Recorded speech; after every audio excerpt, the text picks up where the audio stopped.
Seorang anak perempuan berusia 5 tahun diperiksa di rumah sakit dengan keluhan perut sang anak yang membesar secara misterius. Awalnya, tim medis mengira anak ini terkena cacingan. Ketika ronsen dilakukan, dokter melihat sesuatu yang membuat seluruh dunia medis terdiam. Di dalam rahim sang anak ada bayi yang sedang dikandung. Dan sampai sekarang kasus ini tetap menjadi misteri dalam sejarah dunia kedokteran. Bagaimana fakta medis dari anak 5 tahun bisa mengandung bayi? Dan pertanyaan terbesarnya adalah, siapa ayah dari bayi ini? Atau apakah anak 5 tahun ini dihamili oleh makhluk gaib?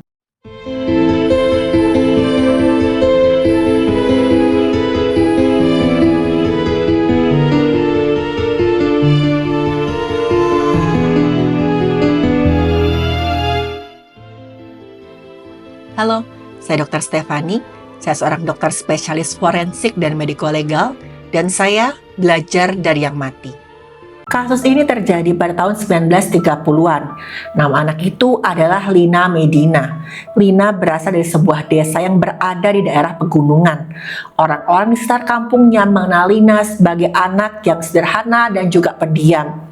Sampai satu hari, Ibu Lina melihat perut anaknya itu kok makin lama makin besar. Awalnya perut Lina terlihat sedikit membesar dalam kondisi sehabis makan, tapi lama-kelamaan ukurannya semakin membesar setiap harinya.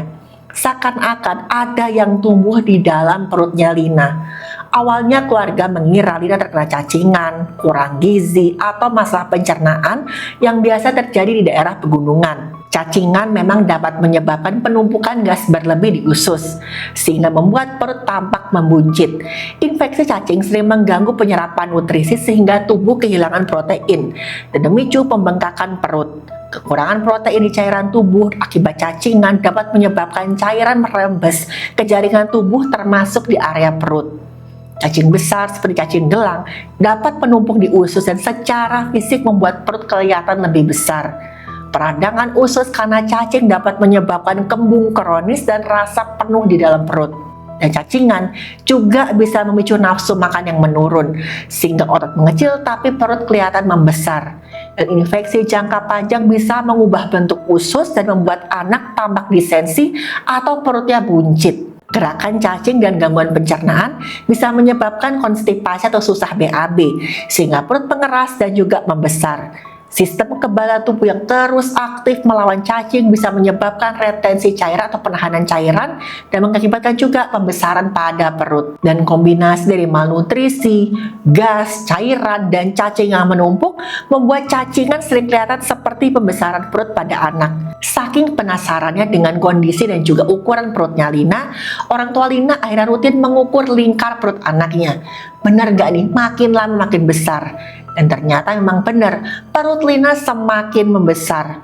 Keluarga Lina mencoba mengobati Lina dengan memberi Lina rebusan rempah herbal, kompres garam, sampai mendoakan Lina dengan jampi-jampi untuk menghalangi makhluk gaib. Tapi tetap aja gak ada perbaikan sama sekali. Perut Lina semakin membesar sampai mengubah cara Lina berjalan. Napas Lina pun mulai pendek-pendek dan cepat. Hampir setiap malam Ibu Lina bangun dari tidurnya untuk mengecek kondisi anaknya. Keadaan perut Lina yang semakin membesar membuat banyak tetangganya Lina mulai curiga nih dengan keadaannya Lina. Semua orang desa Lina melihat kondisi Lina tapi milih pura-pura nggak tahu. Karena kurangnya pengetahuan medis, ditambah lagi pada tahun 1930-an itu ilmu belum semaju sekarang. Akhirnya perut Lina pun dibiarkan semakin membesar. Lina sendiri tuh kelihatan gak terlalu terganggu dengan keadaannya. Dengan santai tetap bermain seperti biasa. Walaupun juga seiring dan semakin membesarnya perutnya tadi, dia merasa napasnya semakin berat dan juga sesak. Sampai satu hari nih, rumah Lina didatangi oleh satu-satunya tenaga kesehatan di desa tempat Lina ini tinggal. Setelah dia periksa Lina, dia mengatakan satu kalimat pendek, "Saya gak bisa menangani penyakit ini." Kedatangan tenaga kesehatan itu diketahui oleh warga sekitar. Mulailah muncul berita bahwa Lina terkena tumor. Ada yang bilang kutukan, ada yang bilang gangguan supranatural atau gangguan gaib. Lihat kondisi anaknya, akhirnya ayah dan ibu Lina memutuskan untuk membawa Lina ke kota dan memeriksakan kondisinya ke rumah sakit. Tapi teman-teman, perjalanan dari desa tempat Lina tinggal ke rumah sakit itu sangat sulit. Ayah Lina harus menggendong Lina dan berjalan menuruni gunung selama 2 hari. Begitu sampai di rumah sakit, dokter segera melakukan pemeriksaan. Dokter bilang nih, kalau yang dialami Lina bukan sekedar malnutrisi atau infeksi cacing. Karena perut Lina teraba keras dan membengkaknya itu beda. Seakan-akan ada sesuatu yang hidup dan terus berkembang dalam perutnya Lina. Dan ketika dokter meraba perutnya Lina, dokter itu kaget bukan main. Karena dia merasa ada gerakan dari benjolan yang ada di perutnya Lina. Dokter kemudian segera merujuk Lina ke rumah sakit yang lebih besar lagi. Di sanalah seorang dokter lain memeriksa perut Lina menggunakan alat deteksi denyut jantung. Dan dia mendengar ada suara detak jantung lain selain detak jantungnya Lina. Dokter langsung melakukan pemeriksaan ronsen dan hasilnya ada gambar tulang belakang, tulang tengkorak, dan tulang-tulang kecil yang tersusun rapi dalam rahimnya Lina. Dan itu adalah kerangka janin yang sudah cukup bulan untuk lahir. Ya benar teman-teman, dalam perutnya Lina ada janin bayi. Lina yang baru berusia 5 tahun saat itu dalam keadaan hamil.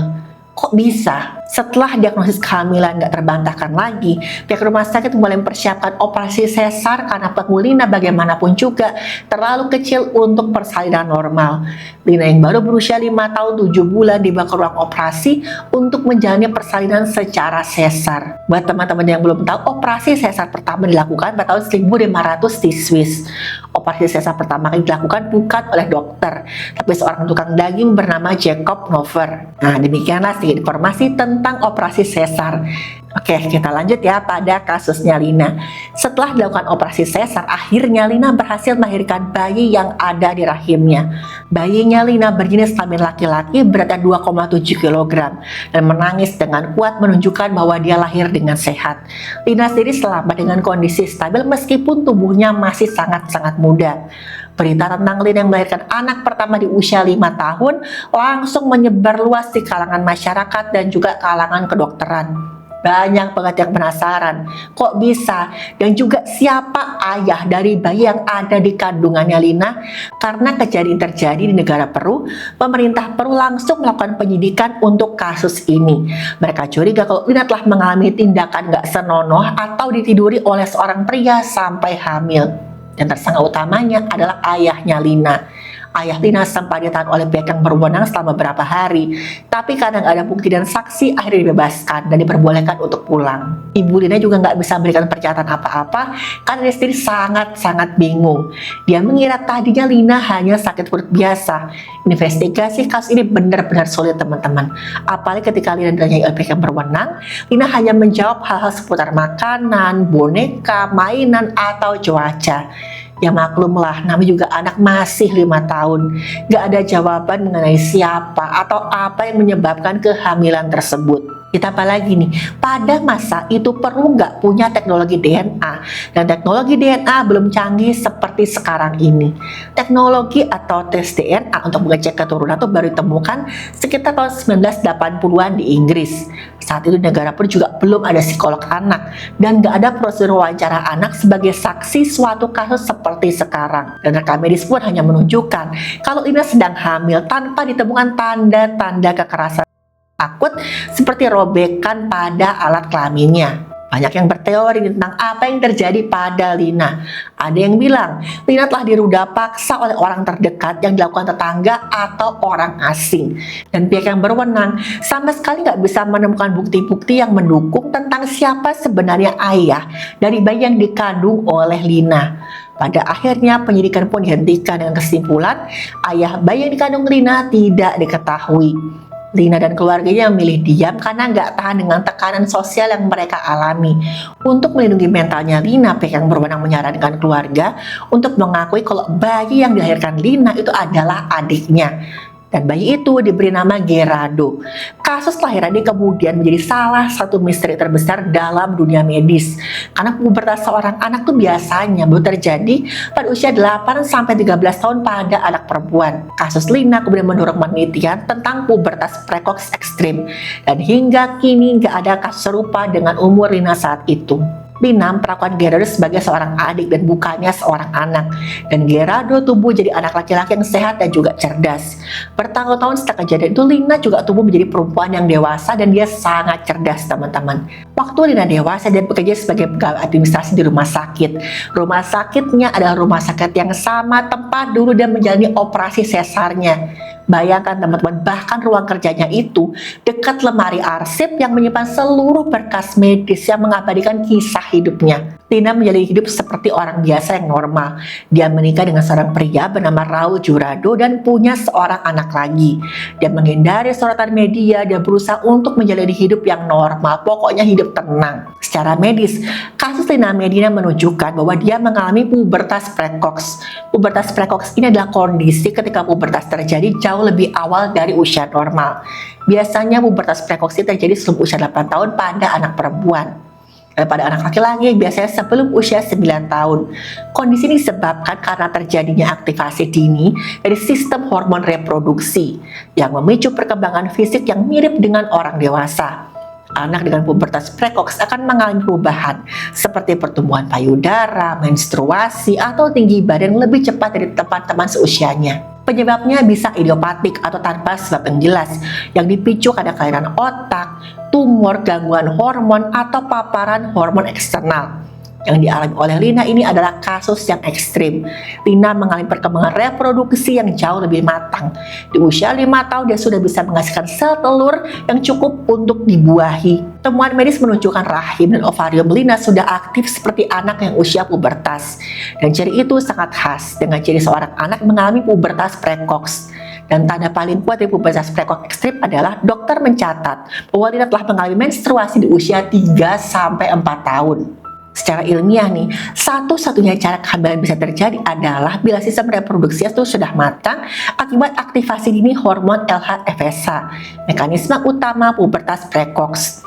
Di sebuah jurnal medis yang terbit tahun 1939, ada teori bahwa Lina mengalami pubertas yang lebih awal karena gangguan pada kelenjar hipofisisnya. Kelenjar hipofisis ini adalah kelenjar kecil di dasar otak yang mengendalikan banyak banget hormon tubuh. Hipofisis mengatur pertumbuhan, metabolisme, fungsi tiroid, produksi hormon reproduksi, dan juga respons terhadap stres. Gangguan pada hipofisis menyebabkan kelainan pertumbuhan, gangguan pubertas, gangguan kesuburan, dan ketidakseimbangan hormon tubuh lainnya. Dan Lina nggak cuma mengalami pubertas precox, teman-teman, tapi versi yang paling aneh yang pernah terdokumentasi dalam sejarah medis dunia. Kasus ini juga dianggap kasus yang nggak terpecahkan karena nggak terbukti siapa ayah dari anak yang dikandung oleh Lina. Nggak adanya bukti perlukaan atau cedera pada kemaluan Lina membuat penyidik yang berwenang kesulitan membuktikan kalau memang ada ruda paksa yang terjadi pada Lina. Kemungkinan paling besar adalah Lina memang mengalami ruda paksa tapi nggak disadari oleh orang terdekat karena kurangnya pengetahuan medis pada masyarakat saat itu. Karena nih, kok dari segi medis nggak ada kemungkinan lain yang bisa menyebabkan kehamilan kecuali memang pernah terjadi hubungan badan. Dan sampai sekarang kesimpulan dari kasus ini adalah Lina Medina mengalami pubertas precox yang sangat ekstrim. Sistem hormon pubertasnya aktif jauh lebih cepat dari usia normal. Aktivasi ini membuat indung telur mulai bekerja dan menghasilkan sel telur matang meski tubuhnya masih sangat kecil. Organ reproduksi anak dapat berkembang lebih cepat sehingga secara biologis kehamilan sangat mungkin terjadi. Hal ini juga menyebabkan usia tulang anak tampak lebih tua dari usia sebenarnya karena percepatan pertumbuhan. Panggul yang masih kecil membuat persalinan normal nggak memungkinkan dan sangat berbahaya. Kehamilan pada anak juga beri beban fisik yang ekstrim sehingga memerlukan intervensi medis yang sangat serius. Tidak adanya luka bukan berarti tidak ada kekerasan, karena bukti pada anak itu sangat mudah hilang. Kasus kehamilan ekstrim pada usia dini itu sangat langka sehingga banyak hal masih belum sepenuhnya bisa dipahami. Pubertas sangat awal membawa resiko psikologis dan juga medis jangka panjang sampai orang dewasa. Teman-teman, kasus seperti ini menunjukkan bahwa hal yang dianggap mustahil secara medis bisa terjadi dan harus ditangani dengan sangat hati-hati. Kasus ini mengingatkan bahwa tubuh anak harus selalu dilindungi karena anak-anak adalah kelompok yang sangat rentan. Mereka nggak mampu membela diri sendiri. Diamnya anak bukan berarti mereka aman, sehingga orang dewasa wajib peka terhadap perubahan sekecil apapun pada anak-anak. Kekerasan pada anak bisa terjadi tanpa jejak yang jelas, sehingga pencegahan lebih penting daripada penanganan. Ilmu kedokteran bisa menjelaskan banyak hal, tapi nggak bisa menggantikan tanggung jawab moral untuk menjaga keselamatan anak. Gak ada tradisi, budaya, atau alasan apapun yang boleh membenarkan pembiaran terhadap bahaya yang mengancam anak-anak. Dan setiap kasus kekerasan anak yang tidak terungkap adalah kegagalan bersama kita sebagai masyarakat.